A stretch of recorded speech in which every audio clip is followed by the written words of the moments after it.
The only way to keep your hips healthy is to move them. So whenever we're going into a hip focused session, we'll always start by moving our hips in something known as a controlled articular rotation. You might have heard of it as being a joint circle, and we're going to go through those now. The main difference between a joint circle and a controlled articular rotation is the intent, the awareness and control in which you perform that movement. So we're going to get right into it now.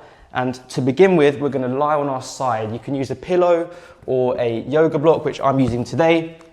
We're going to lie on our right side. So our right hip should be on the floor, making sure that our shoulder, hip, knee is at a nice straight line.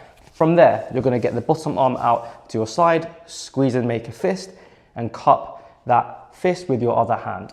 Making sure that we're generating some full body tension. So we're squeezing that hand, squeezing our abs, and then we're slowly going to take our hip through its full range of motion. So firstly, we're going to come into hip flexion. So we're going to take the hip into flexion. I like to drag my foot along the floor into hip flexion, okay? From there, we're going to open the hip up, making sure the hip does all the work. When you open up, commonly what you'll see is people spilling backwards. So make sure that your hips stay stacked and that you're opening the hip, okay? Nice and steady, open up the hip. Once you open up as much as you feel comfortable to, you're gonna rotate, okay? So you're gonna rotate in that hip, keeping the hip high. You're gonna extend afterwards, so think about donkey kicking back and slowly bringing the hip down towards the floor with control.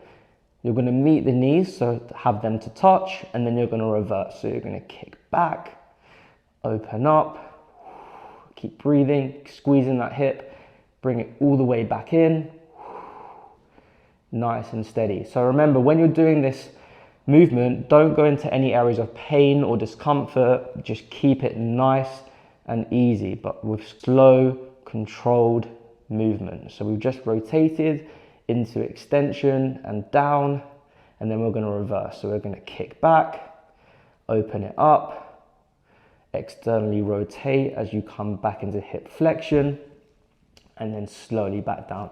We're going to go for one more on this side.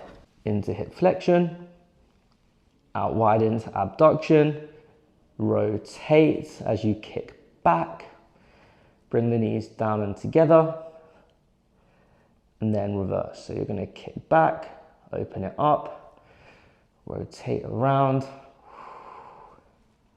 and back down.